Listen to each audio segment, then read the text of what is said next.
10ാം ക്ലാസ്സിൽ മുഴുവൻ വിഷയങ്ങൾക്കും എ+ ലഭിച്ച മലപ്പുറം ജില്ലയിലെ നിരവധി വിദ്യാർത്ഥികൾക്ക് സീറ്റ് ലഭിച്ചില്ല. ആദ്യ അലോട്ട്മെന്റ് കഴിഞ്ഞിട്ടും അഡ്മിഷൻ ലഭിക്കാത്തതിൽ വിദ്യാർത്ഥികളും രക്ഷിതാക്കളും ആശങ്കയിലാണ്. മുഴുവൻ വിഷയങ്ങൾക്കും എ+ ലഭിച്ച നിരവധി വിദ്യാർത്ഥികൾ എവിടെയും പ്രവേശനം ലഭിക്കാതെ പ്രയാസപ്പെടുന്നുണ്ട്. ഇഷ്ട വിഷയവും താല്പര്യമുള്ള സ്കൂളും എന്നത് മലപ്പുറത്തെ കുട്ടികൾക്ക് പലപ്പോഴും സ്വപ്നം മാത്രമാണ്. നിലവിലെ സാഹചര്യത്തിൽ അഡ്മിഷൻ നടപടികൾ പൂർത്തിയായാലും 20,000-ലധികം വിദ്യാർത്ഥികൾ +1 പഠനത്തിനായി ബദൽ മാർഗങ്ങൾ തേടേണ്ടി വരും.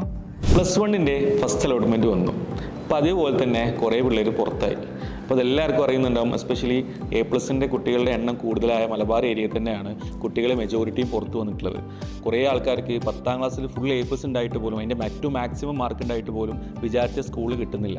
അപ്പോൾ ഇതിന് നമുക്ക് ചെയ്യാൻ പറ്റുന്നത് ആകെ ഗവൺമെൻറ്റിനുള്ള റിക്വസ്റ്റാണ്. ഒന്നുകിൽ സീറ്റ് കൂട്ടുക, അല്ലെങ്കിൽ ആ ഒരു ക്രൈറ്റീരിയ എന്ത് ചെയ്യുക, ഒന്ന് ലിമിറ്റ് ചെയ്തിട്ട് എ+ കുറച്ചും കൂടി നിലവാരം കൂടുന്ന രീതിയിൽ എന്ത് ചെയ്യുക, എ+ൻ്റെ ഫുൾ എ+ എന്ന് പറയുന്ന ആ സംഭവം കൊടുക്കുക എന്നുള്ളതാണ്. അപ്പം ഡോപ്പൻ്റെ ഭാഗത്തുനിന്ന് ചെയ്യുന്നത്, നമുക്ക് ഡോപ്പൻ ഇൻ്റഗ്രേറ്റഡ് സ്കൂളുണ്ട്. നമുക്ക് എല്ലാവർക്കും അറിയുന്നുണ്ടാവും, ഈ വർഷത്തെ നീറ്റ് റിസൾട്ട് വന്ന സമയത്ത്, എല്ലാ വർഷത്തെ കോമ്പറ്റേറ്റീവ് എക്സാമിൻ്റെ റിസൾട്ട് വരുന്ന സമയത്തും അവരുടെ 10ാം ക്ലാസ്സിലെ എ+കളും +2ൻ്റെ എ+ കിട്ടുന്ന സമയത്ത് എ+ എല്ലാ മാനദണ്ഡം കോമ്പറ്റേറ്റീവ് എക്സാം എന്ന് പറയുന്നത് അത് വേറെ തരത്തിലേക്കുള്ളൊരു തോട്ടും വേറെ തരത്തിലേക്കുള്ള പ്രിപ്പറേഷനും ആണെന്നുള്ളതാണ്. അപ്പം നമ്മുടെ ഡോപ്പ ഇൻ്റഗ്രേറ്റഡ് സ്കൂളിൽ സ്പെഷ്യൽ ബാച്ച് നമ്മൾ ആഡ് ചെയ്യുകയാണ്. അതായത് സീറ്റ് കിട്ടാത്ത കുട്ടികൾ എന്നുള്ളത് മാത്രമല്ല, സയൻസ് വിഷയങ്ങളിൽ ഇൻട്രസ്റ്റ് ഉണ്ടായിട്ടും അവർ വിചാരിച്ച സ്കൂളുകളിൽ സയൻസിൽ സീറ്റ് കിട്ടാത്ത മക്കൾക്ക് എല്ലാവർക്കും എന്ത് ചെയ്യാം, ഇതിലോട്ട് വരാം.